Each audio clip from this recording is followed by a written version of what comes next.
أعوذ بالله من الشيطان الرجيم بسم الله الرحمن الرحيم In the name of Allah, the entirely merciful, the especially merciful. سورة أنزلناها وفرضناها وأنزلنا فيها آيات بينات لعلكم تذكرون. This is a surah which we have sent down and made that within it obligatory and revealed therein verses of clear evidence that you might remember.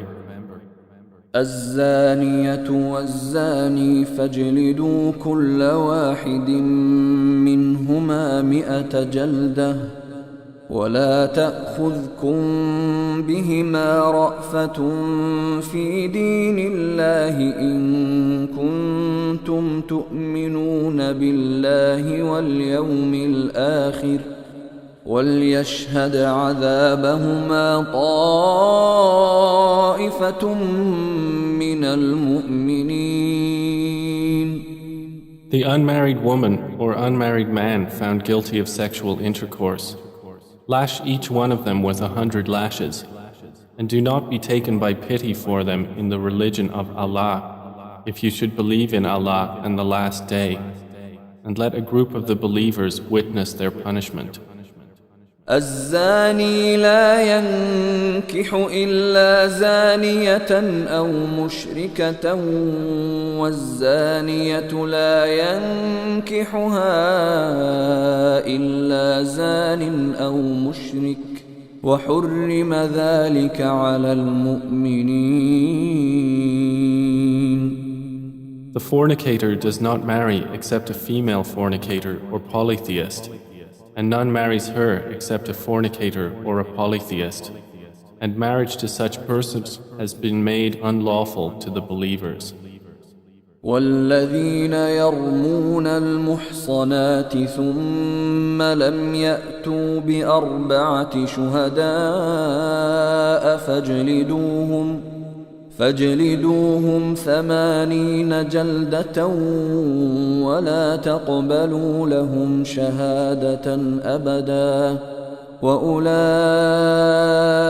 هم الفاسقون.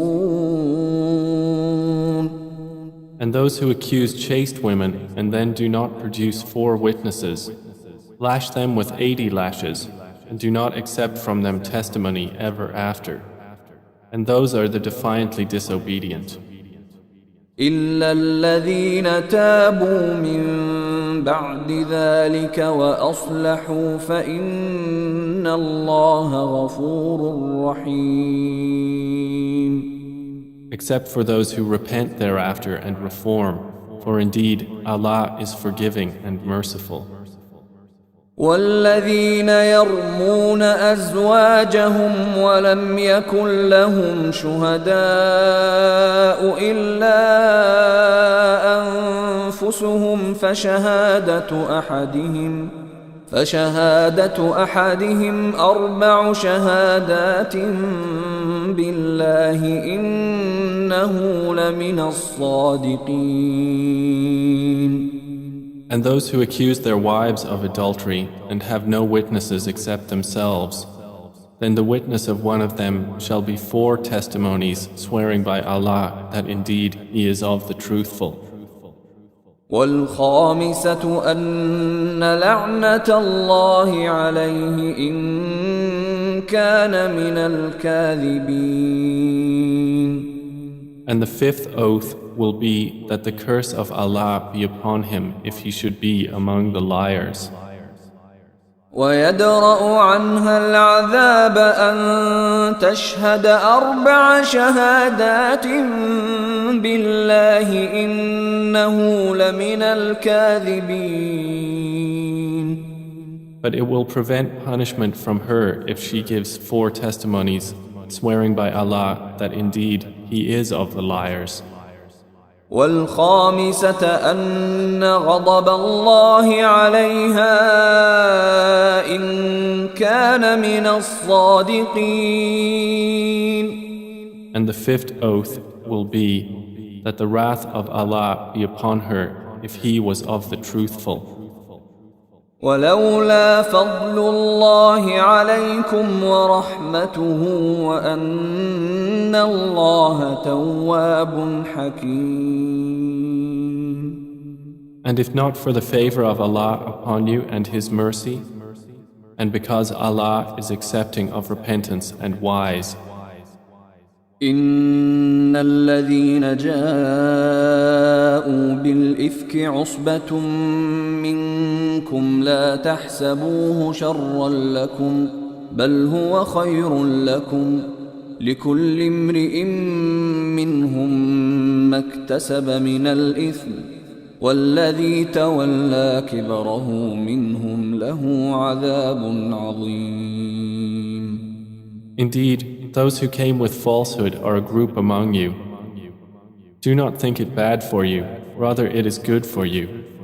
For every person among them is what punishment he has earned from the sin, and he who took upon himself the greater portion thereof, for him is a great punishment. لولا إذ سمعتموه ظن المؤمنون والمؤمنات بأنفسهم خيرا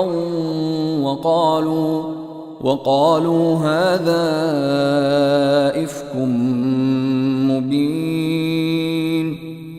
Why, when you heard it, did not the believing men and believing women think good of themselves and say, this is an obvious falsehood? لولا جاءوا عليه بأربعة شهداء فإذ لم يأتوا بالشهداء فأولئك عند الله هم الكاذبون. Why did they who slandered not produce for it 4 witnesses? And when they do not produce the witnesses, then it is they in the sight of Allah who are the liars. ولولا فضل الله عليكم ورحمته في الدنيا والآخرة لمسكم فيما أفضتم فيه عذاب عظيم. And if it had not been for the favor of Allah upon you and His mercy in this world and the hereafter, you would have been touched for that lie in which you were involved by a great punishment. إذ تلقونه بألسنتكم وتقولون بأفواهكم ما ليس لكم به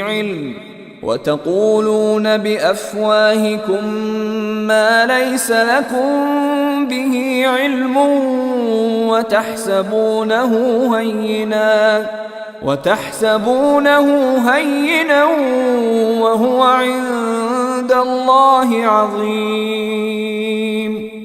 When you received it with your tongues and said with your mouths that of which you had no knowledge and thought it was insignificant while it was in the sight of Allah tremendous. ولولا إذ سمعتموه قلتم ما يكون لنا أن نتكلم بهذا سبحانك هذا بهتان عظيم. And why, when you heard it, did you not say, it is not for us to speak of this. Exalted are you, O Allah. This is a great slander. يعظكم الله أن تعودوا لمثله أبدا إن كنتم مؤمنين. Allah warns you against returning to the likes of this conduct ever if you should be believers. ويبين الله لكم الآيات والله عليم حكيم. And Allah makes clear to you the verses, and Allah is knowing and wise. إن الذين يحبون أن تشيع الفاحشة في الذين آمنوا لهم عذاب أليم في الدنيا والآخرة والله يعلم وأنتم لا تعلمون. Indeed, those who like that immorality should be spread among those who have believed will have a painful punishment in this world and the hereafter. And Allah knows, and you do not know. ولولا فضل الله عليكم ورحمته وأن الله رؤوف رحيم. And if it had not been for the favor of Allah upon you and His mercy, and because Allah is kind and merciful. يا أيها الذين آمنوا لا تتبعوا خطوات الشيطان ومن يتبع خطوات الشيطان فإنه يأمر بالفحشاء والمنكر ولولا فضل الله عليكم ورحمته ما زكى منكم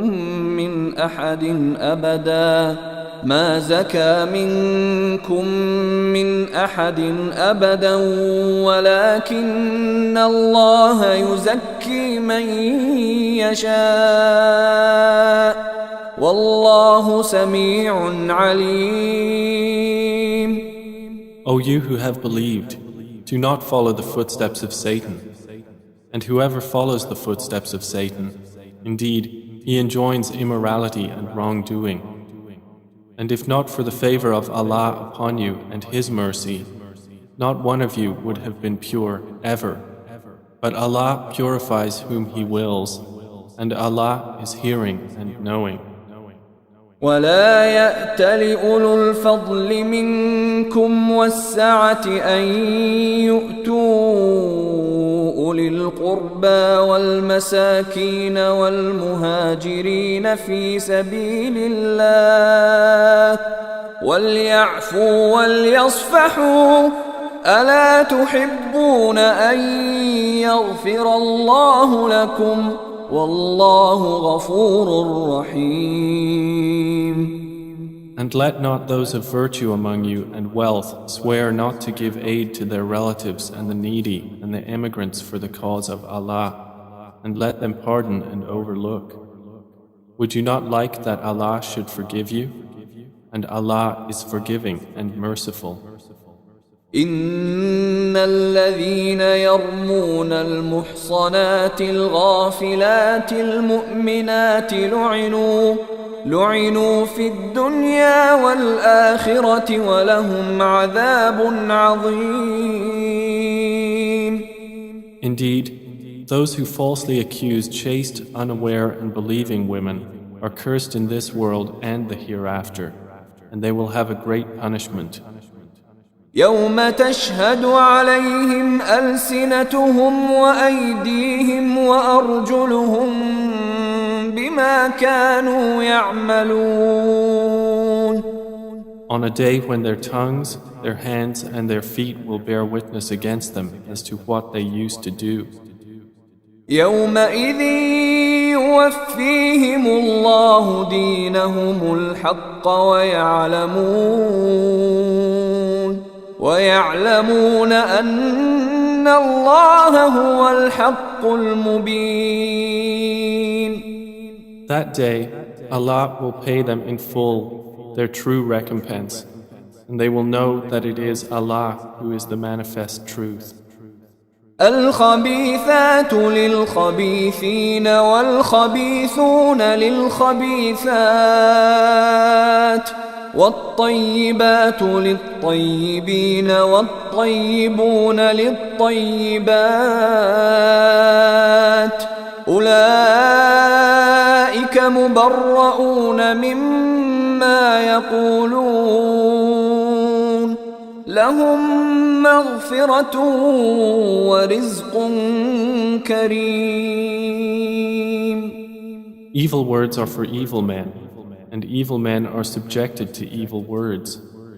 And good words are for good men, and good men are an object of good words. Those good people are declared innocent of what the slanderers say. For them is forgiveness and noble provision. يا أيها الذين آمنوا لا تدخلوا بيوتا غير بيوتكم حتى تستأنسوا وتسلموا على أهلها ذلكم خير لكم لعلكم تذكرون. O you who have believed, do not enter houses other than your own houses until you ascertain welcome and greet their inhabitants. That is best for you. Perhaps you will be reminded. فإن لم تجدوا فيها أحدا فلا تدخلوها حتى يؤذن لكم وإن قيل لكم ارجعوا فارجعوا هو أزكى لكم والله بما تعملون عليم. And if you do not find anyone therein, do not enter them until permission has been given you. And if it is said to you, go back, then go back. It is purer for you. And Allah is knowing of what you do.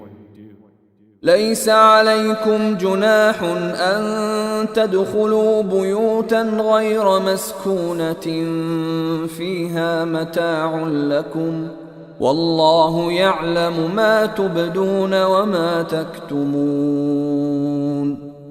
There is no blame upon you for entering houses not inhabited, in which there is convenience for you. And Allah knows what you reveal and what you conceal. قل للمؤمنين يغضوا من أبصارهم ويحفظوا فروجهم ذلك أزكى لهم إن الله خبير بما يصنعون. Tell the believing men to reduce some of their vision and guard their private parts. That is purer for them. Indeed, Allah is acquainted with what they do. وقل للمؤمنات يغضضن من أبصارهن ويحفظن فروجهن ولا يبدين زينتهن إلا ما ظهر منها وليضربن بخمرهن على جيوبهن ولا يبدين زينتهن إلا لبعولتهن أو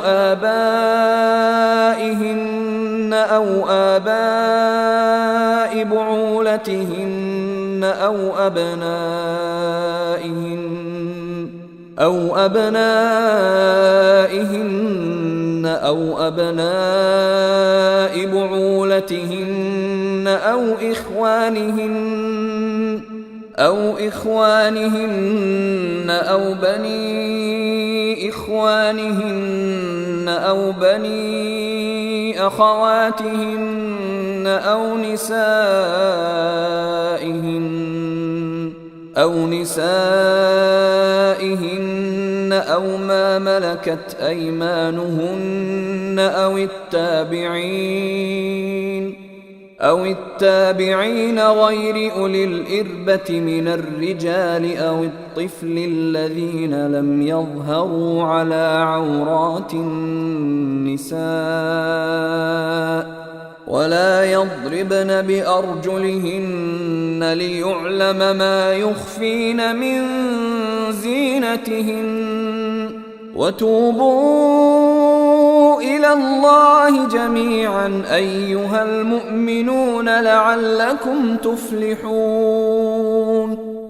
And tell the believing women to reduce some of their vision and guard their private parts and not expose their adornment except that which appears thereof, and to draw their head covers over their chests and not display their adornment except to their husbands, their fathers, their husbands' fathers, their sons, their husbands' sons, their brothers' sons, their sisters' sons, their women, that which their right hands possess, or those male attendants having no physical desire, or children who are not yet aware of the private aspects of women. And let them not stamp their feet to make known what they conceal of their adornment. And turn to Allah in repentance, all of you, O believers, that you might succeed. وأنكحوا الأيام منكم والصالحين من عبادكم وإمائكم إن يكونوا فقراء يغنهم الله من فضله والله واسع عليم. And marry the unmarried among you, and the righteous among your male slaves and female slaves. If they should be poor, Allah will enrich them from His bounty, and Allah is all-encompassing and knowing. وَلْيَسْتَعْفِفِ الَّذِينَ لَا يَجِدُونَ نِكَاحًا حَتَّى يُغْنِيَهُمُ اللَّهُ مِنْ فَضْلِهِ والذين يبتغون الكتاب مما ملكت أيمانكم فكاتبوهم إن علمتم فيهم خيرا وآتوهم مما لله الذي آتاكم ولا تكرهوا فتياتكم على البغاء إن أردنا تحصنا لتبتغوا عرض الحياة الدنيا ومن يكرههن فإن الله من بعد إكراههن غفور رحيم. But let them who find not the means for marriage abstain from sexual relations until Allah enriches them from His bounty. And those who seek a contract for eventual emancipation from among whom your right hands possess, then make a contract with them if you know there is within them goodness, and give them from the wealth of Allah which He has given you. And do not compel your slave girls to prostitution if they desire chastity, to seek thereby the temporary interests of worldly life. And if someone should compel them, then indeed Allah is to them, after their compulsion, forgiving and merciful. وَلَقَدْ أَنزَلْنَا إِلَيْكُمْ آيَاتٍ مُبَيِّنَاتٍ ومثلا من الذين خلوا من قبلكم وموعظة للمتقين. And we have certainly sent down to you distinct verses and examples from those who passed on before you, and an admonition for those who fear Allah. الله نور السماوات والأرض مثل نوره كمشكاة فيها مصباح المصباح في زجاجة الزجاجة كأنها كوكب دري يوقد من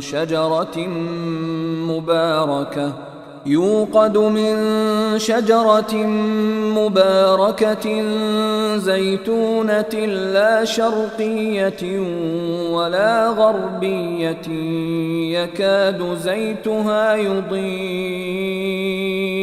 يكاد زيتها يضيء ولو لم تمسسه نار نور على نور يهدي الله لنوره من يشاء ويضرب الله الأمثال للناس والله بكل شيء عليم. Allah is the light of the heavens and the earth. The example of His light is like a niche within which is a lamp. The lamp is within glass. The glass as if it were a pearly white star lit from the oil of a blessed olive tree, neither of the east nor of the west, whose oil would almost glow even if untouched by fire. Light upon light. Allah guides to His light whom He wills, and Allah presents examples for the people, and Allah is knowing of all things. في بيوت أذن الله أن ترفع ويذكر فيها اسمه يسبح له فيها بالغدو والآصال. Such niches are in mosques which Allah has ordered to be raised, and that His name be praised therein, exalting Him within them in the morning and the evenings. رجال لا تلهيهم تجارة ولا بيع عن ذكر الله وإقام الصلاة وإيتاء الزكاة يخافون يوما تتقلب فيه القلوب والأبصار. Are men whom neither commerce nor sale distracts from the remembrance of Allah and performance of prayer and giving of zakah. They fear a day in which the hearts and eyes will fearfully turn about. ليجزيهم الله أحسن ما عملوا ويزيدهم من فضله والله يرزق من يشاء بغير حساب. That Allah may reward them according to the best of what they did and increase them from His bounty.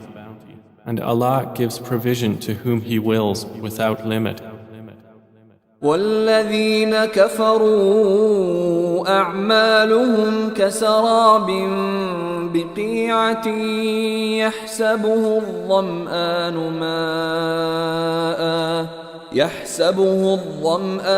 ماء حتى إذا جاءه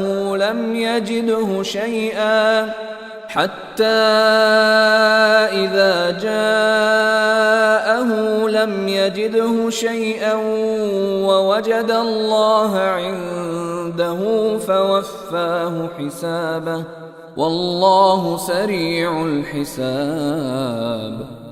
But those who disbelieved, their deeds are like a mirage in a lowland, which a thirsty one thinks is water until, when he comes to it, he finds it is nothing, but finds Allah before him, and He will pay him in full his due, and Allah is swift in account.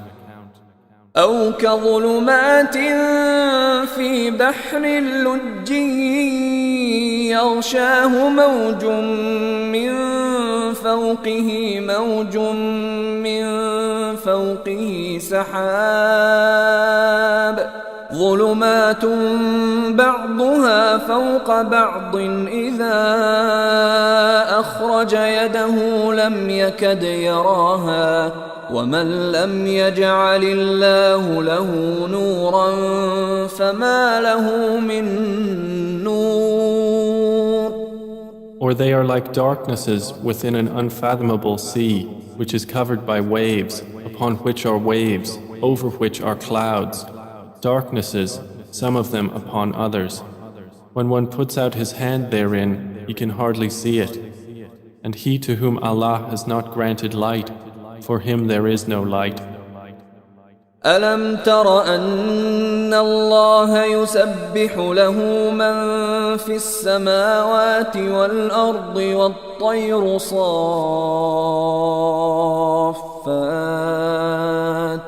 كل قد علم صلاته وتسبيحه والله عليم بما يفعلون. Do you not see that Allah is exalted by whomever is within the heavens and the earth, and by the birds with wings spread in flight?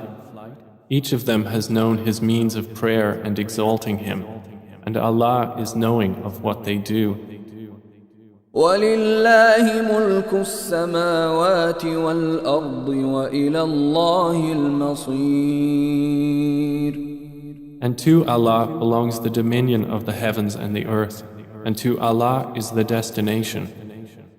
ألم تر أن الله يزجي سحابا ثم يؤلف بينه ثم ثم يجعله ركاما فترى الودق يخرج من خلاله وينزل من السماء من جبال فيها من برد فيصيب به من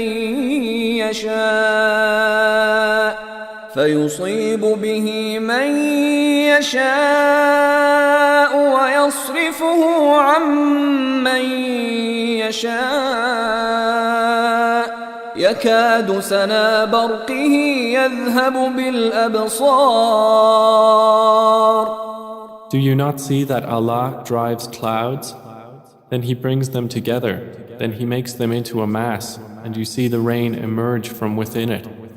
And He sends down from the sky mountains of clouds within which is hail, and He strikes with it whom He wills and averts it from whom He wills. The flash of its lightning almost takes away the eyesight. يقلب الله الليل والنهار إن في ذلك لعبرة لأولي الأبصار. Allah alternates the night and the day. Indeed, in that is a lesson for those who have vision. والله خلق كل دابة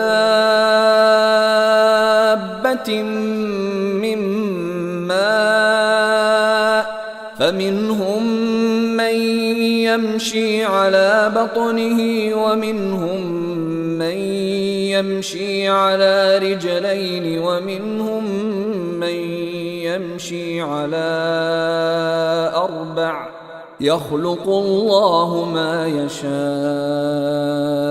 إن الله على كل شيء قدير. Allah has created every living creature from water, and of them are those that move on their bellies, and of them are those that walk on 2 legs, and of them are those that walk on 4. Allah creates what He wills. Indeed, Allah is over all things competent. لقد أنزلنا آيات مبينات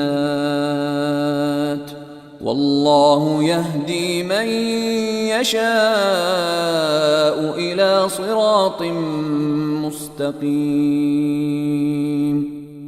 We have certainly sent down distinct verses, and Allah guides whom He wills to a straight path. ويقولون آمنا بالله وبالرسول وأطعنا ثم يتولى فريق منهم من بعد ذلك وما أولئك بالمؤمنين. But the hypocrites say, "We have believed in Allah and in the Messenger, and we obey." Then a party of them turns away after that, and those are not believers. وَإِذَا دُعُوا إِلَى اللَّهِ وَرَسُولِهِ لِيَحْكُمَ بَيْنَهُمْ إِذَا فَرِيقٌ مِّنْهُمْ مُعْرِضُونَ. And when they are called to the words of Allah and His Messenger to judge between them, at once a party of them turns aside in refusal. وَإِن يَكُن لَّهُمُ الْحَقُّ يَأْتُوا إِلَيْهِ مُذْعِنِينَ. But if the right is theirs, they come to Him in prompt obedience. أَفِي قُلُوبِهِم مَّرَضٌ أَمِ ارْتَابُوا أَمْ يَخَافُونَ أَن يَحِيفَ اللَّهُ عَلَيْهِمْ وَرَسُولُهُ بل أولئك هم الظالمون. Is there disease in their hearts? Or have they doubted? Or do they fear that Allah will be unjust to them or His Messenger? Rather, it is they who are the unjust. إنما كان قول المؤمنين إذا دعوا إلى الله ورسوله ليحكم بينهم أن يقولوا سمعنا وأطعنا وأولئك هم المفلحون. The only statement of the true believers when they are called to Allah and His Messenger to judge between them is that they say, "We hear and we obey," and those are the successful. ومن يطع الله ورسوله ويخشى الله ويتقه فأولئك هم الفائزون. And whoever obeys Allah and His Messenger and fears Allah and is conscious of Him, it is those who are the attainers. وأقسموا بالله جهد أيمانهم لئن أمرتهم ليخرجن قل لا تقسموا طاعة معروفة إن الله خبير بما تعملون. And they swear by Allah their strongest oaths that if you ordered them, they would go forth in Allah's cause. Say, do not swear, such obedience is known. Indeed, Allah is acquainted with that which you do. قل أطيعوا الله وأطيعوا الرسول فإن تولوا فإنما عليه ما حمل وعليكم ما حملتم وإن تطيعوه تهتدوا وما على الرسول إلا البلاغ المبين. Say, obey Allah and obey the Messenger, but if you turn away, then upon him is only that duty with which he has been charged, and upon you is that with which you have been charged. And if you obey him, you will be rightly guided. And there is not upon the Messenger except the responsibility for clear notification. وعد الله الذين آمنوا منكم وعملوا الصالحات ليستخلفنهم في الأرض كما استخلف الذين من قبلهم وليمكنن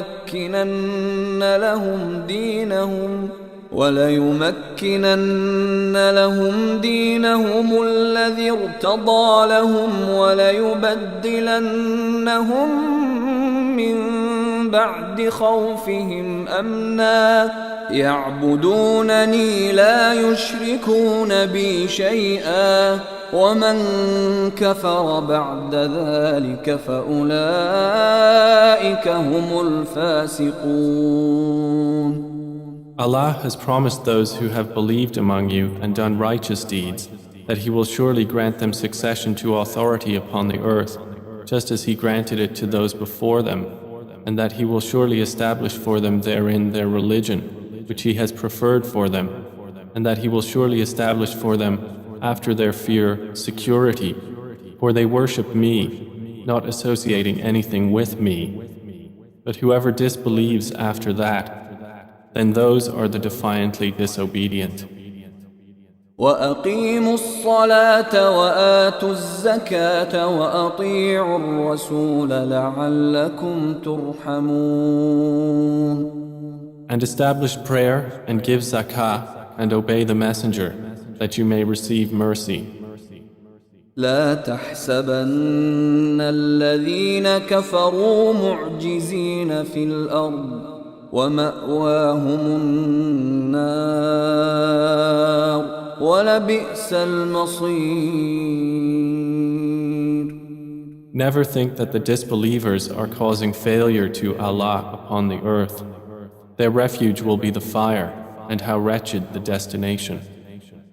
يا أيها الذين آمنوا ليستأذنكم الذين ملكت أيمانكم والذين لم يبلغوا الحلم منكم 3 مرات من قبل صلاة الفجر وحين تضعون ثيابكم من الظهيرة ومن بعد صلاة العشاء 3 عورات لكم ليس عليكم ولا عليهم جناح بعدهن طوافون عليكم بعضكم على بعض كذلك يبين الله لكم الآيات والله عليم حكيم. O you who have believed, let those whom your right hands possess and those who have not yet reached puberty among you ask permission of you before entering at 3 times. Before the dawn prayer, and when you put aside your clothing for rest at noon, and after the night prayer. These are 3 times of privacy for you. There is no blame upon you nor upon them beyond these periods, for they habitually circulate among you, some of you among others. Thus does Allah make clear to you the verses, and Allah is knowing and wise. وَإِذَا بَلَغَ الْأَطْفَالُ مِنكُمُ الْحُلُمَ فَلْيَسْتَأْذِنُوا كَمَا اسْتَأْذَنَ الَّذِينَ مِن قَبْلِهِمْ كَذَلِكَ يُبَيِّنُ اللَّهُ لَكُمْ آيَاتِهِ وَاللَّهُ عَلِيمٌ حَكِيمٌ. And when the children among you reach puberty, let them ask permission at all times, as those before them have done. Thus does Allah make clear to you His verses, and Allah is knowing and wise. والقواعد من النساء اللاتي لا يرجون نكاحا فليس عليهن جناح أن يضعن ثيابهن غير متبرجات بزينة وأن يستعففن خير لهن والله سميع عليم. And women of post-menstrual age who have no desire for marriage, there is no blame upon them for putting aside their outer garments but not displaying adornment. But to modestly refrain from that is better for them, and Allah is hearing and knowing. ليس على الأعمى حرج ولا على الأعرج حرج ولا على المريض حرج ولا على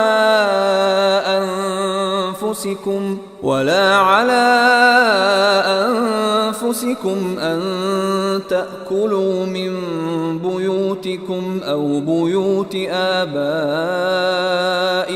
أو بيوت أمهاتكم أو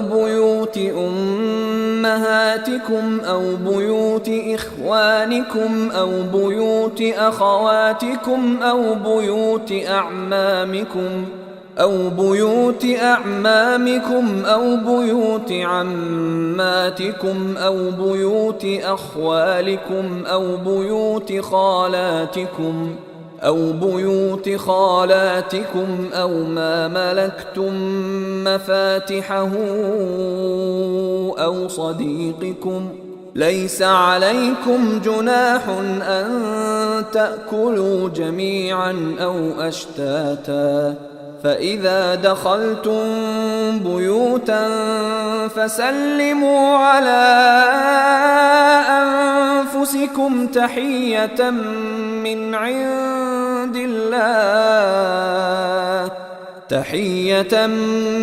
عند الله مباركة طيبة كذلك يبين الله لكم الآيات لعلكم تعقلون.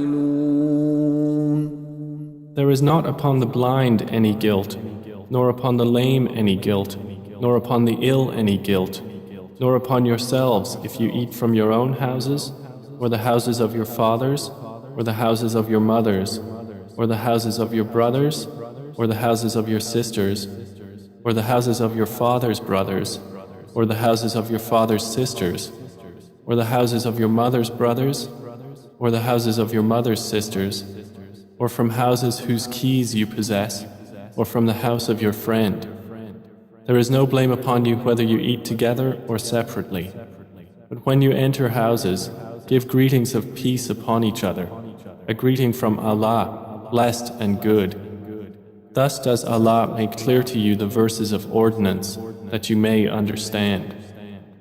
إنما المؤمنون الذين آمنوا بالله ورسوله وإذا كانوا معه على أمر جامع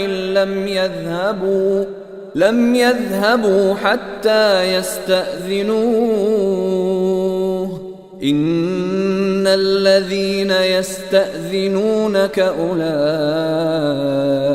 الذين يؤمنون بالله ورسوله فإذا استأذنوك لبعض شأنهم فأذن لمن شئت منهم واستغفر لهم الله إن الله غفور رحيم.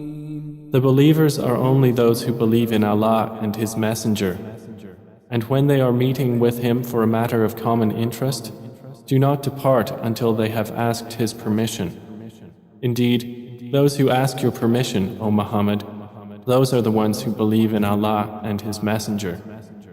So when they ask your permission for something of their affairs, then give permission to whom you will among them, and ask forgiveness for them of Allah. Indeed, Allah is forgiving and merciful. لا تجعلوا دعاء الرسول بينكم كدعاء بعضكم بعضا قد يعلم الله الذين يتسللون منكم لواذا فليحذر الذين يخالفون عن أمره أن تصيبهم فتنة أو يصيبهم عذاب أليم. Do not make your calling of the messenger among yourselves as the call of one of you to another. Already Allah knows those of you who slip away, concealed by others. So let those beware who dissent from the Prophet's order, lest fitna strike them or a painful punishment. ألا إن لله ما في السماوات والأرض قد يعلم ما أنتم عليه ويوم يرجعون إليه فينبئهم بما عملوا والله بكل شيء عليم. Unquestionably, to Allah belongs whatever is in the heavens and earth. Already He knows that upon which you stand, and knows the day when they will be returned to Him, and He will inform them of what they have done. And Allah is knowing of all things.